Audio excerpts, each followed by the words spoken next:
Hello dear students, welcome to my YouTube channel be excellent. So students, मैं Maharani Avanti Bai inter college Siddhaur Barabanki से ऋषिकेश प्रजापति आप सभी छात्रों का अपने इस ऑनलाइन वीडियो क्लास में स्वागत करता हूं। सो आज हम सब क्लास 11 की फिजिक्स पढ़ेंगे और इस फिजिक्स में मैंने चैप्टर नंबर 3 लिया है और इसका पार्ट नंबर 3 है। यानी कि इस चैप्टर से पहले मैंने 2 पार्ट इसके बना दिए हैं जिनमें मैंने विमीय सूत्रों को करवाया है। अब देखिए, अब इसके आगे हम क्या सीखेंगे? विमाओं के उपयोग पढ़ेंगे। क्या पढ़ेंगे? विमाओं के उपयोग। अभी तक हमने क्या पढ़ लिया? कई सारी विमाएं, जितनी भी 30, 35, 40 विमाएं थी, विमीय सूत्र थे भौतिक राशियों को, उनको अच्छे से समझा और कैसे वो बनाए जाते हैं, कैसे निकाले जाते हैं, उनको सीखा। आज हम क्या सीखेंगे? आज हम उन विमाओं के उपयोग क्या हैं, आखिर क्यों हम इतना सारा लंबा चौड़ा डाटा बना के रखे हैं अपने पास, उनको लिखे हैं, आखिर इनका उपयोग क्या है वो सीखेंगे। तो विमाओं के उपयोग जनरली हम यहाँ पर, विमाओं के कई सारे उपयोग होते हैं दैनिक जीवन में, ठीक है, लेकिन हम यहाँ पर जो है केवल 2 उपयोगों का अध्ययन करना है हमें यहाँ पर। तो इसका पहला उपयोग मैं लिखता हूं, ठीक है, कोई भी भौतिक राशि को संतुलित करने में, यानी कि किसी भी भौतिक राशि, किसी भी भौतिक समीकरण को संतुलित करने में,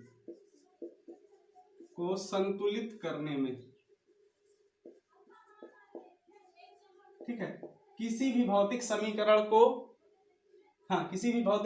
को संतुलित करने में इसका उपयोग हम मुख्यतः करते हैं। अच्छा, बात करें भौतिक समीकरण क्या होती है? कोई भी फार्मूला जो एलएचएस और आरएचएस में किसी न किसी अन्य राशियों पर निर्भर करता हो। कोई भी भौतिक फार्मूला हो, भौतिकी का कोई भी फार्मूला हो, सूत्र हो, जो एक राशि अन्य कई सारी राशियों पर निर्भर करती है, उसी को हम भौतिक समीकरण कहते हैं। एग्जाम्पल के लिए बहुत सारे एग्जाम्पल हैं, जैसे F बराबर ma का, ठीक है, K बराबर 1/2 mv² का, ठीक है। तो ये क्या होते हैं आपस में, LHS इनके और RHS आपस में क्या होते हैं? बैलेंस होते हैं, यानी कि समान होते हैं। इधर की विमाएं और इधर की विमाएं क्या होती हैं? आपस में समान होती हैं। तो हम इसमें इसी का अध्ययन करेंगे कि कैसे कैसे विमाएं समान होती हैं, हो सकती हैं या नहीं हो सकती हैं, ठीक है। तो सबसे पहले इसमें आप लोग थोड़ा लिखेंगे ये कि कोई भी भौतिक समीकरण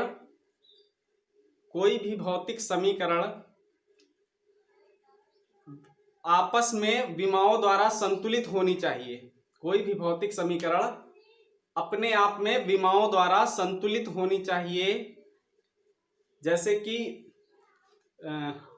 मतलब कि उनके एलएचएस की विमाएं, यानी कि बाएं पक्ष की विमाएं तथा दाएं पक्ष की विमाएं आपस में बराबर होनी चाहिए और हर एक भौतिक विमाओं की निर्भरता समान होनी चाहिए, यानी कि पावरें समान होनी चाहिए। अगर एलएचएस में L की पावर 2 है तो आरएचएस में भी L की पावर 2 होनी चाहिए।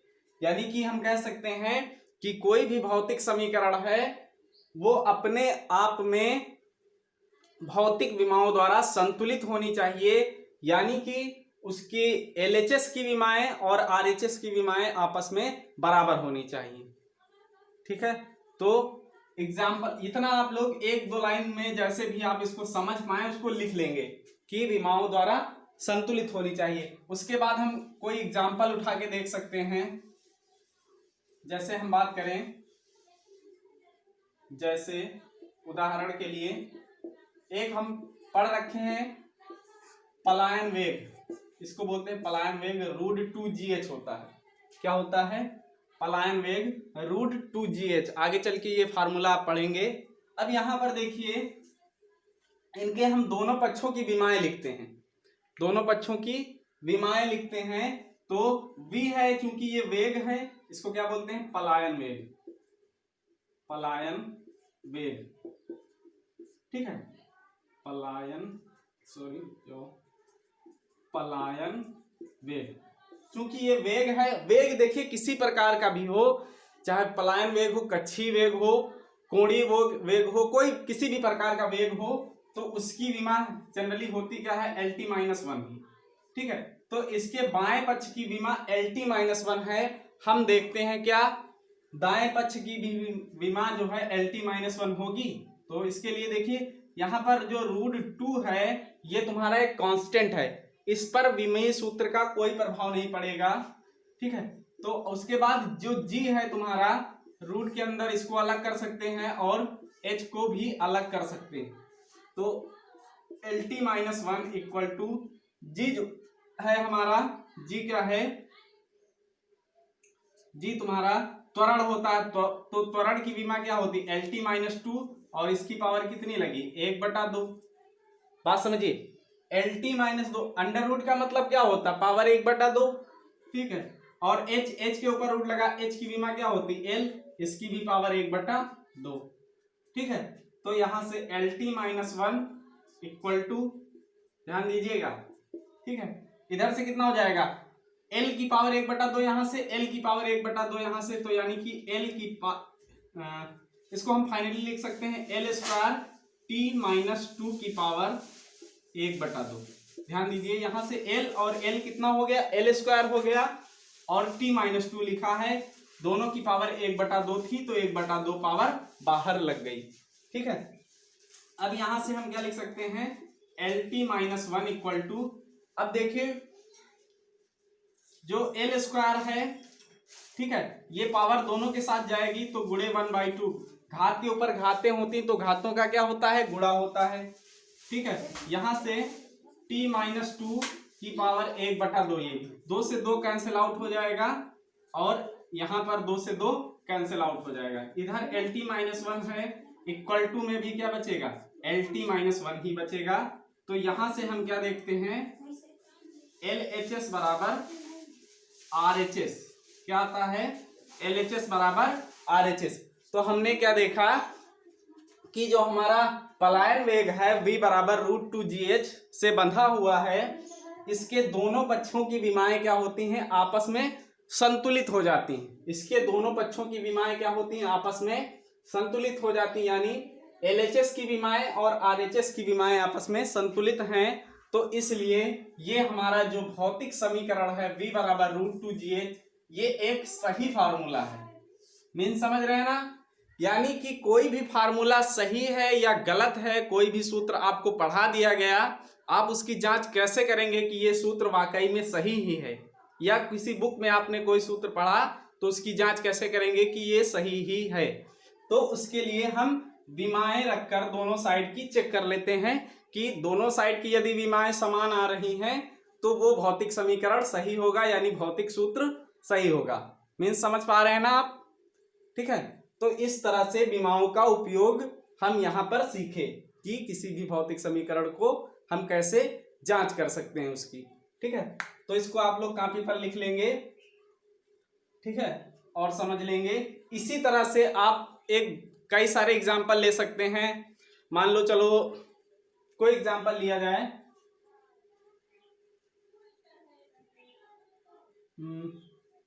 क्या ले सकते हैं, हाँ, K बराबर 1/2 mv², बढ़िया सा एग्जाम्पल है, आप लोग इसको कर लेंगे, रफ में करके देखेंगे, और यदि हो जाए दोनों पक्षों की विमाएं समान आ जाएं तो इसको लगा के रफ में ही केवल ग्रुप में दिखाएंगे, और यदि सही होगा तो फेयर में कर लेंगे, ठीक है। तो K बराबर 1/2 mv² में आप लोगों के लिए छोड़ रहा हूं, इसको आप इसी तरह से विमीय सूत्र से संतुलन करेंगे, इसको संतुलित करेंगे, ठीक है। तो इसको मैं इरेज कर दे रहा हूं, आप लोग लिख लेंगे कॉपी पर और अच्छे से समझ लेंगे इसको। अब हम दूसरा पॉइंट सीखते हैं इसका।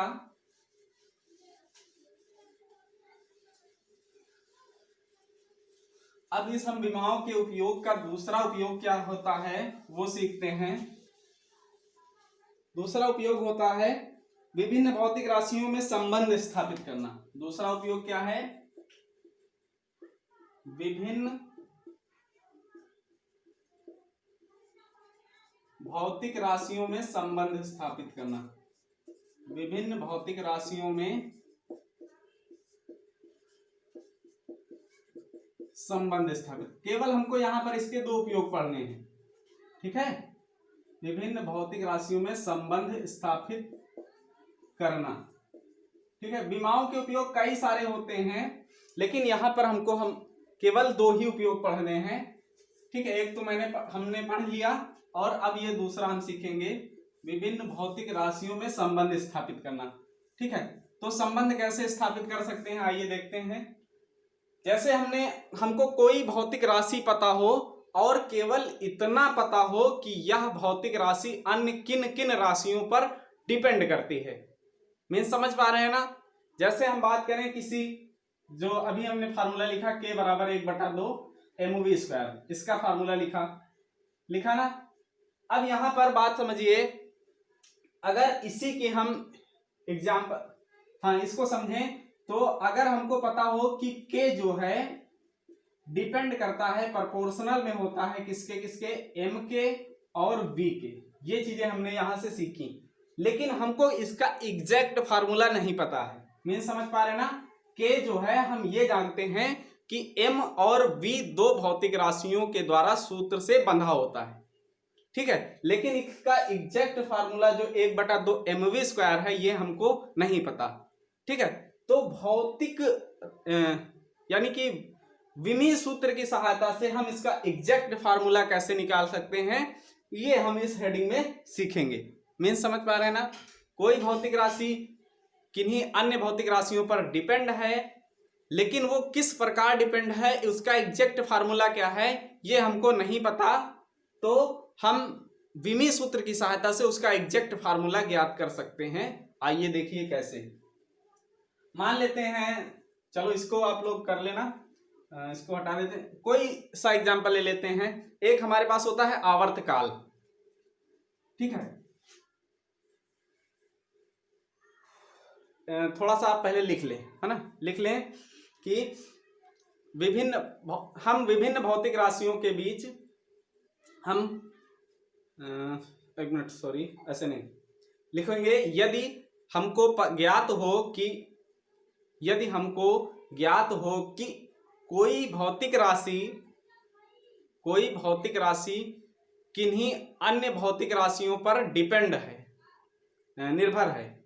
यदि हमको ज्ञात हो कि कोई भौतिक राशि किसी अन्य भौतिक राशि पर निर्भर है, या कई सारी अन्य भौतिक राशियों पर निर्भर है, तथा उसका एग्जैक्ट सूत्र ना ज्ञात हो, तथा उसका सही सूत्र ना ज्ञात हो, तो हम विमीय सूत्रों की सहायता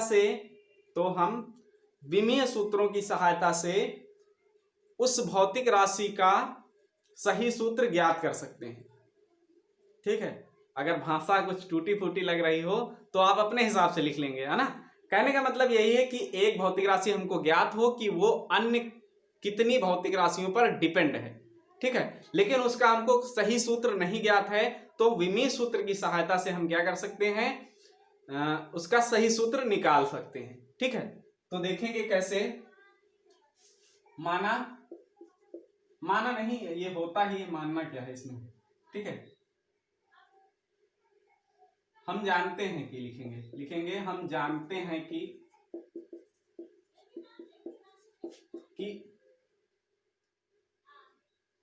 आवर्तकाल T क्या होता है, आवर्तकाल T अन्य भौतिक राशियों अन्य भौतिक राशियों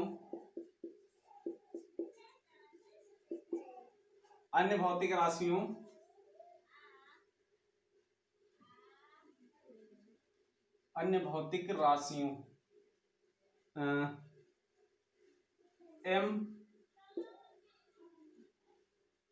राशियों द्रव्यमान, हाँ m बात करते हैं, m द्रव्यमान है, l क्या है, लंबाई है, t क्या है, समय है। अन्य भौतिक राशियों l m l t पर निर्भर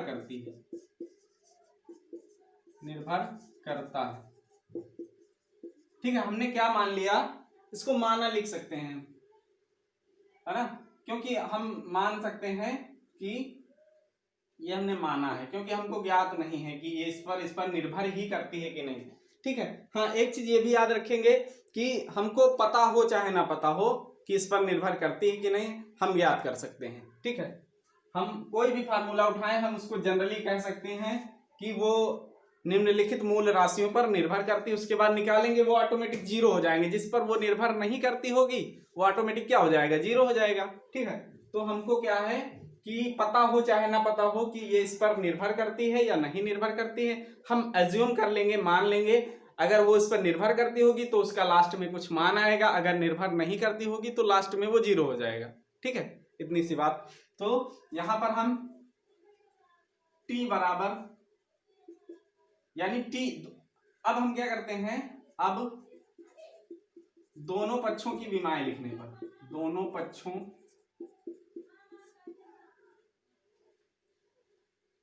में विमाएं लिखने पर, विमाएं लिखने पर, ठीक है, माना, दोनों पक्षों में विमाएं लिखने पर माना भौतिक राशि t, माना भौतिक राशि t जो है ये आवर्तकाल, ये t किस पर डिपेंड करती है, m की पावर a, है ना, और कैपिटल M की पावर a, l की पावर कितनी, यहां स्मॉल m l अभी लेते हैं, स्मॉल m स्मॉल l और t कैपिटल ही लेते हैं ना, m की पावर a और स्मॉल l की पावर b व t की पावर c पर निर्भर करती है, निर्भर करती है। देखिए अभी हो सकता है शुरुआत में ना समझ आए, लेकिन जैसे जैसे इसको हम करेंगे लास्ट तक पहुंचेंगे आपके फाइनली समझ में आ ही जाएगा। ठीक है, क्योंकि ये ऐसा टॉपिक ही है, शुरुआत में क्या हो रहा है नहीं समझ में आएगा, लेकिन जब ये खत्म होगा तो आपके समझ में आ जाएगा कि क्या होना है इसमें। ठीक है, तो यहां से हम इसका सूत्र इस तरह से लिख सकते हैं, जैसे इधर है t, फार्मूला क्या है t, तो t पर केवल डिपेंडेंट होता है, आवर्तकाल है तो आवर्तकाल का मतलब होता है टाइम पीरियड, यानी t समय पर केवल डिपेंडेंट है। तो इधर की m की विमा क्या हो जाएगी, जीरो, l की विमा क्या हो जाएगी, जीरो, और t की विमा क्या हो जाएगी, t। बात समझिए, आवर्तकाल को हम क्या लिख सकते हैं, m की पावर जीरो, l की पावर जीरो और t, क्योंकि आवर्तकाल की विमा हमने क्या पढ़ रखी, केवल t होती है, क्या होती है, t। तो बाएं साइड की विमा तो ये हो जाएगी, और दाहिने साइड की जरा विमा हम देख लेते हैं, तो क्या हो जाएगी, m की पावर a, है ना, और l, सॉरी एक मिनट, ये यहां पर g पर डिपेंडेंट होती है, इस पर g जो होता है तुम्हारा गुरुत्वीय त्वरण होता है, ध्यान दीजिए। ये फार्मूला इसका होता है, मैं बता दे रहा हूं, 2 पाई अंडर रूट l अपान जी। तो ये किस पर डिपेंड करता है, लंबाई और गुरुत्वीय त्वरण g और द्रव्यमान m पर, है ना। यहां पर m है नहीं तो m ऑटोमेटिक जीरो हो जाएगा। तो m की पावर a, l की पावर b और g की पावर c। ठीक है, यहां से ध्यान दीजिए, m की पावर a, l की पावर b और g की पावर c पर ये डिपेंडेंट है। तो यहां से कितना हो जाएगा, m0, l0 और t, तो कितना हो जाएगा, m क्या होता है, द्रव्यमान, इसको हम कैपिटल A से लिख सकते हैं। ठीक है, इसको हम विमीय सूत्र में तो बड़े ब्रैकेट के अंदर रखेंगे, इंटू l को कैपिटल L से लिख सकते हैं, इसको b इंटू जी क्या होता है, LT-2, क्योंकि त्वरण होता है, त्वरण की विमा हमने क्या पढ़ी है, LT-2, तो इसकी पावर कितनी, c। ध्यान दीजिए यहां पर m0, l0, t बराबर, यहां से कितना हो जाएगा, m की पावर a है तो m की पावर a, है ना, सारे को एक ब्रैकेट में करते हैं, ये अलग अलग ब्रैकेट में जो है सबको एक ब्रैकेट में करते हैं। m की पावर l ए हो गया, ध्यान दीजिए यहां से l की पावर b और यहां से l की पावर c, और गुणा में घातें जुड़ती हैं तो l की पावर कितनी हो जाएगी b प्लस c, और यहां से t की पावर -2 है, घात के ऊपर घात तो घातों का गुणा हो जाएगा यानी इंटू t की पावर -2c, इतना हो जाएगा। समझ पा रहे हैं ना? आगे देख लेते हैं इसको, आगे यहां पर देख लेते हैं। ठीक है, अब दोनों पक्षों में लिखते हैं, दोनों पक्षों में, अब दोनों पक्षों में m l व t के घातों की तुलना करने पर, t के घातों की तुलना करने पर जरा तुलना करें तो इधर m की पावर a है और इधर m की पावर कितनी है 0, तो a बराबर कितना हो जाएगा 0। ध्यान दीजिए m की पावर a इधर m की पावर 0, तो a बराबर कितना 0। अच्छा l की पावर b प्लस c, इधर l की पावर 0, तो यहां से b प्लस c बराबर 0। समझ पा रहे हो ना? और यहां से t की पावर -2c और यहां से t की पावर कितनी हो गई t की पावर 1, तो माइनस का 2c बराबर 1। ये 3 समीकरण बनेंगी, पहली समीकरण, दूसरी समीकरण और तीसरी समीकरण।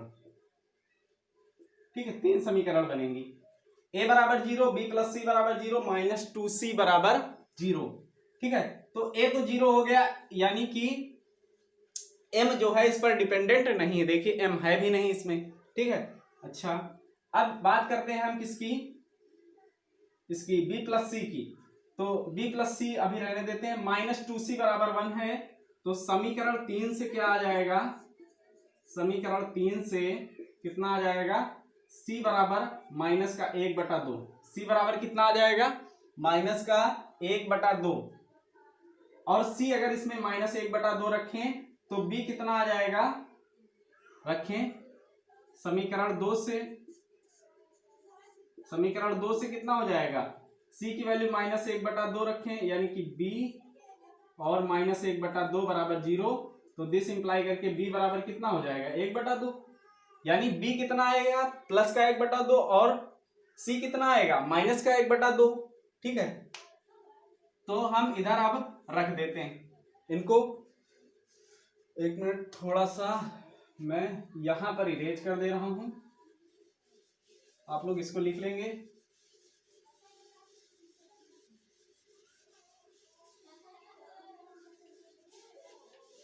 हाँ, यहां पर देखिए, हाँ b बराबर b बराबर 1/2, c बराबर -1/2। अब इधर इसमें हम रख देते हैं। ठीक है, इस m l और g वाले फाइनल वाले में, ये जो थी हमारी समीकरण नंबर, इसको हम कैपिटल A मान लेते हैं। ठीक है, ठीक है, अब लिखते हैं a, b, c के मान समीकरण A में रखने पर, समीकरण A में रखने पर रखिए जरा इसमें, तो यहां से t बराबर कितना है इधर, क्योंकि m0 l0 t है केवल, तो t बचेगा ना इधर से क्या बचेगा t सूत्र है हमारा। तो यहां से m की पावर कितनी हो गई, a की वैल्यू 0 है, a की वैल्यू क्या है 0, तो 0 हो गया, इंटू l की पावर कितनी है b की पावर कितनी है -1/2, नहीं b की पावर 1/2 है, b की पावर कितनी है 1/2, और g की पावर c है, तो c का मान कितना आया -1/2, यानी g की पावर -1/2। ठीक है, तो यहां से कितना हो जाएगा t बराबर, किसी की पावर 0 तो उसका मान क्या हो जाता है, एक मिनट, हाँ किसी की पावर 0 तो उसका मान क्या हो जाता है 0 हो जाता है, और यहां से l की पावर 1/2 को हम लिख सकते हैं √l, और g जो लिखा है g की पावर -1/2, इसको हम लिख सकते हैं 1/g की पावर 1/2, यानी इसको नीचे करेंगे तो पावर इसकी क्या हो जाएगी प्लस हो जाएगी, तो t बराबर √l एल और गुणे 1/√g, यानी कि t जो है हमारा किसके √L, हाँ √L/√g के बराबर आता है। ठीक है, लेकिन ये बराबर नहीं, इसको हम प्रोपोर्शनल में लेकर चलते हैं। किसमें? प्रोपोर्शनल में। ठीक है, ये इसका प्रोपोर्शनल फार्मूला आता है। यहां पर भी जो होता है ये इसका प्रोपोर्शनल फार्मूला होता है। ठीक है, अब ये इसका प्रोपोर्शनल फार्मूला होता है तो यहां पर एक कांस्टेंट हम जोड़ देते हैं, t बराबर k कोई कांस्टेंट है और √L/g। इसको ऐसे लिख सकते हैं क्योंकि दोनों के ऊपर रूट है तो एक बार रूट में हम लिख सकते हैं एक साथ रूट लगा के। तो अब k जो होता है यहीं पर ये हो जाता है 2π। k जो होता है कांस्टेंट, यही क्या होता है L/g। तो इस तरह से t बराबर √2π फार्मूला निकल कर आता है। मीन्स कुछ समझ पा रहे हैं? देखिए हुआ ये है कि हमको ज्ञात है कि जो ये भौतिक राशि है आवर्तकाल t, ये किस पर डिपेंडेंट है? ये L, G और M पर डिपेंडेंट है। द्रव्यमान M पर डिपेंडेंट है। और कैसे डिपेंडेंट है कि t प्रोपोर्शनल जो होता है, लिख लेंगे पहले ही चाहे, t प्रोपोर्शनल किसके? M की पावर a, L की पावर b और G की पावर c पर डिपेंडेंट है। ठीक है, ये पहले लिख लेंगे, यहां पर जब स्टार्ट करेंगे तब इसको लिख लेंगे। ठीक है, ये जो लिखा है यहां पर, ये एक बार इसको लिख लेंगे फिर इसको लिखेंगे। ठीक है, तो ये इस पर डिपेंडेंट है। अब हमको करना क्या होता है, दोनों पक्षों की विमाएं लिखकर फिर a b c के मान समीकरण बना के हम ज्ञात करते हैं। a b व c के मान समीकरण बना के ज्ञात करते हैं। उसके बाद में जिस तरह से दाएं पक्ष में आ जाता है तो उसी तरह से जो है वह समीकरण बाएं पक्ष से जुड़ा होगा। ध्यान दीजिए कि दाएं पक्ष में क्या आ गया, √L आ गया और √G आ गया, तो √L/√G के रूप में ही वो दाएं पक्ष से जुड़ा होगा। तो इस तरह से हम क्या करते हैं कि किसी भी भौतिक समीकरण या भौतिक राशि के विमीय सूत्र का निर्धारण कर सकते हैं, उसको स्थापित कर सकते हैं, उसको बना सकते हैं, ज्ञात कर सकते हैं कि कैसे वो रहा होगा। ठीक है, इसको अगर एक बार में नहीं समझ में आ रहा है तो वीडियो को दोबारा देखेंगे। ठीक है, समझ में आएगा। ठीक है, कुछ कठिन नहीं, इसमें केवल समीकरण बनानी, दोनों पक्षों के a b c की तुलना करनी है और a b c के मान निकाल के फिर से वापस समीकरण में रख देना है और फिर यहाँ पर फाइनली इस तरह से कुछ मान निकल आएगा। ठीक है, तो उम्मीद करता हूं कि आप लोग इसको समझ पाएंगे। और ये इस चैप्टर का लास्ट वीडियो है, यानी कि और इसके बाद अगर इस पर आधारित कुछ न्यूमेरिकल होंगे तो वो मैं करवाऊंगा, वरना अगला चैप्टर अगले दिन से पढ़ेंगे। ठीक है, तो उम्मीद करता हूं कि पढ़ाए गए ये टॉपिक्स आपके समझ में आए होंगे। और यदि समझ में आए हों तो वीडियो को लाइक और कमेंट करके ज़रूर बताएं कि हाँ वीडियो कैसा लगा। ठीक है, तो मिलते हैं अगले वीडियो में। धन्यवाद।